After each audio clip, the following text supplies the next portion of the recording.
গরিব হয়ে গেলে ভালোবাসা থাকে না, অসুস্থ হয়ে গেলে ভালোবাসা থাকে না। চোখের কোনায় যদি ময়লা হয় তো বান্ধবী তাকায় না, তোর চোখের কোনায় ময়লা। নাকের কোনায় যদি ময়লা হয় তো বন্ধু বান্ধবী তাকায় না। এখানে যদি একটা ফোড়া হয় তো বন্ধু বান্ধবী তাকায় না।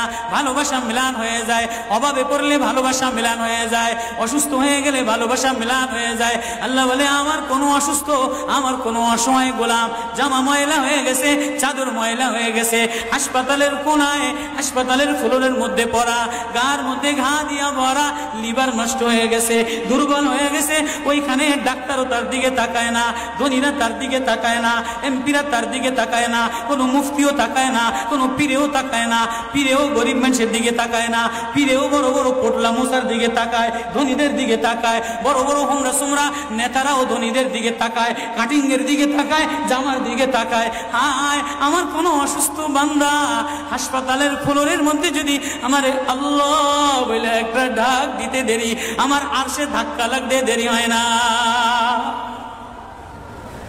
মেরে মোহতারাম ভাইও, আমি না বয়ান জানি, আমি না আওয়াজ জানি, আমি না ওয়াজ জানি, ওয়াজ তো ওনারা করেন, ওয়াজ তো হাটহাজারির হজরতওয়ালা মুদিরে জামে আলেয়া, যার দিলের মধ্যে মায়া দিয়ে ভরা, প্রেম দিয়ে ভরা, নাসিকুন আমিন, যিনি এতগুলি উম্মতের ওলামায়ে কেরামের জিম্মাদার, ওয়াজ তো উনি করবেন, দোয়া তো উনি করবেন।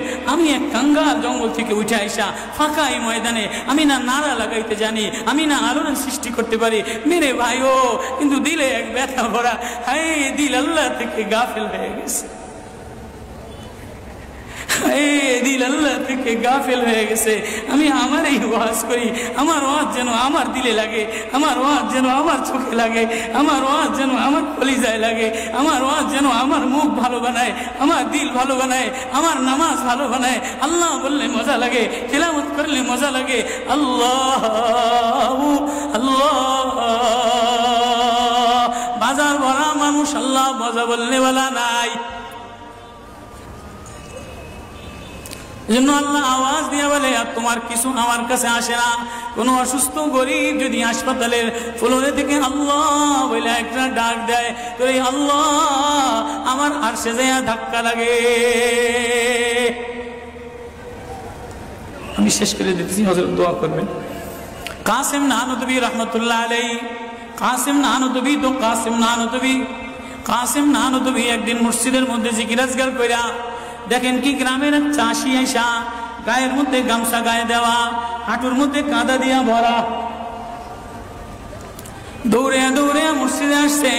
আইসা দেখে কি জামাত হয়ে গেছে, পুরার কলিজার মধ্যে ব্যথা লেগে গেছে। হায় কাজ করতে যে জামাত হারায় ফেলাইলাম, হায় আমি আল্লাহর সাথে জামাতে আমার নামাজদারে মিলাই তারলাম না। কলিজা থেকে একটা হায় বের হয়ে গেছে। কাসিম নানুতুবি দেখে যে বুড়ার এই আহ শব্দটা, চাষির এই আহ শব্দটা সোজা নূর হইয়া উঠতে উঠতে উঠতে উঠতে আসমান ফাইটা যায়, প্রথম আসমান ভেদ কইরা দ্বিতীয় আসমান ভেদ কইরা খালি উপরের দিকে উঠতেছে। কাসিম নানুতুবি রহমতুল্লাহ আলাইহি বুড়ার এটাকে বলে, কিরে বুড়া, কি এত ব্যথা তোর কলিজার মধ্যে, কি এত মায়া তোর কলিজার মধ্যে? বলে জানি না হুজুর, আমার নামাজ আজকে কাতারের সাথে মিলাইলাম না, কলিজায় জামাত আজকে মাওলার সাথে মিলাই তারলাম না।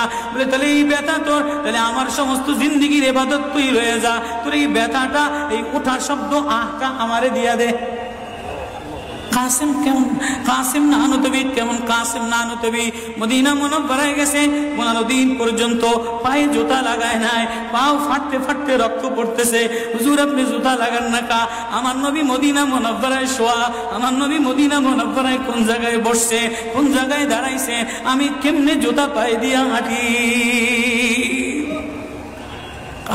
কাসিম নানুতুবি কেমন? মদিনা মুনাওয়ারায় 15 দিন পরে বলে আমার একটু বাইরে লয়ে যাও। হুজুর মদিনা থেকে এত তাড়াতাড়ি চলে যাবে? বলে না, মদিনাতে আমি 15 দিন পেশাবও করি নাই, পায়খানাও করি নাই। বলে আমার নবী মদিনাতে শোয়া, আমার নবী মদিনা কোন জমিনে বসছে, কোন জায়গায় দাঁড়াইছেন, এই জায়গায় নবীর আশিক হইয়া, নবীর গোলাম হইয়া পেশাব পায়খানা কেমনে করে? ওই কাসিম নানুতুবি রাখাল চাষিরে বলে, তোর আহ দিয়া দে, আমার সব আমল লয়া রাখালো সাধারণ কোন রাখাল না। রাখালো বলে, ও কাসিম নানুতুবি, আমি তেমন কোন চাষি বলদ না, আমি জানি আমার আহ শব্দটা সোজা যে আসমানে উঠতেছে, ইবাদত কইরা লইয়া মজা পেয়ে গেলাম, আহ শব্দ কামাই কইরা নিলাম।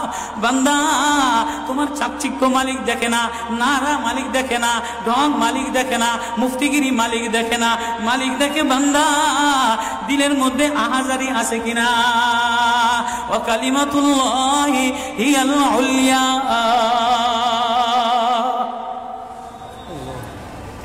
আল্লাহ বলেন দুনিয়াটারে সাজাইলাম, যুইনা লিন্নাস হুব্বুশ শাহাওয়াতি মিনান নিসা, মহিলাদের মায়া দ্বারা সাজাইলাম। তাহলে মা কখনো মার মায়া দিয়া ভরা, কখনো বিবির মায়া দ্বারা ভরা, কখনো মেয়ের মায়া দ্বারা ভরা। কয়েকদিন পরে মার দিকে তাকাইলে ভালো লাগে, বয়স হইলে সুন্দরী একটা রমণীর দেখার জন্য পাগল হয়ে যায়, মাও পাগল হয় তার কলিজা শীতল করার জন্য, দেখি উপযুক্ত কারে আনে দিতে পারি। ওয়াল বানিন, বিবিও কয়েকদিন লইয়া ঘোরাফেরা করে, কয়েকদিন পরে দেখে না আশায় আশায় ঘোরে, শ্বশুরে জ্বালায় শাশুড়িতে জ্বালায়, মেয়েটা আশায় আশায় ঘোরে, দেখেনি একটা বাচ্চা হয় কিনা, বাচ্চা হইলে সব কষ্ট মেলাম দূর হয়ে যায়। ওয়াল বানিন, তো কয়েকদিন পরে বাচ্চার প্রেমে মজা লাগে, এরপরে কিছুদিন টাকার প্রেমে পড়ে, ঘর বাড়ির প্রেমে পড়ে, গাড়ির প্রেমে পড়ে। আল্লাহ বলে যালিকা মাতাউল হায়াতিদ দুনিয়া ওয়াল্লাহু ইনদাহু হুসনুল মাআব। বান্দা এই প্রেম এটা অস্থায়ী প্রেম, ঘর তোর সাথে থাকবে না, তুই ঘরের মধ্যে থাকবি না, বিবির প্রেম স্থায়ী না, মার প্রেম স্থায়ী না, মেয়ের প্রেম স্থায়ী না, নেতার প্রেম স্থায়ী না, অস্থায়ী প্রেম থাকবে না। এটা ধোকার প্রেম, বাদ দিয়ে দিবে, স্বার্থপর তোরে ভুলা যাবে। তোর সাথে আমার সাথে আসল সম্পর্ক, তুই আমারে ডাকলি আমি তোরে মোহাব্বত করি, আমি তোর দিকে তাকাই, আমি তোর আওয়াজ শুনি। আল্লাহু ইনদাহু হুসনুল মাআব, তোর জন্য আমি উত্তম ঠিকানা রাখলাম, তোর ঠিকানা আমার কাছে, এজন্যই তো তোরে ভালোবাসা ডাক দিলাম। ইয়া ইবাদ ইন্নী লাকা মুহিব্বুন। আল্লাহ সূরা ইউনূসের মধ্যে আল্লাহ আয়াত দিয়ে বুঝাই দিতেছেন, ইন্নাল্লাযীনা লা ইয়ারজুনা লিকানা ওয়ারাদু বিল হায়াতিদ দুনিয়া ওয়াতমান্নু বিহা ওয়াল্লাযীনা হুম আন আয়াতিনা গাফিলুন। যে আমার থেকে গাফেল হয়ে যাও, আমার আয়াত থেকে। আসমান দেখলে আমার প্রেমে পড়ো না, চন্দ্র দেখলে আমার প্রেমে পড়ো না, ফুল দেখলে আমার প্রেমে পড়ো না, সাগর দেখলে আমার প্রেমে পড়ো না, ফল দেখলে আমার প্রেমে পড়ো না, ঘেরান দেখলে আমার প্রেমে পড়ো না, মাছ দেখলে আমার প্রেমে পড়ো না, হাসনাহিনা দেখলে আমার প্রেমে পড়ো না। দুনিয়ার গান্দা, তোমার থেকে সব গান্দা বের হয়, যা আছে সব গান্দা বের হয়। তুমি এই গান্দা জিনিসের প্রেমে জমা রাখলা, তুমি একটু প্রেম দিয়া তোমার ভিতর থেকে আল্লাহ শব্দ বের করতে দেরি, আমি তোমারে আপন বানাইতে দেরি করি না। একটা ডাক দাও।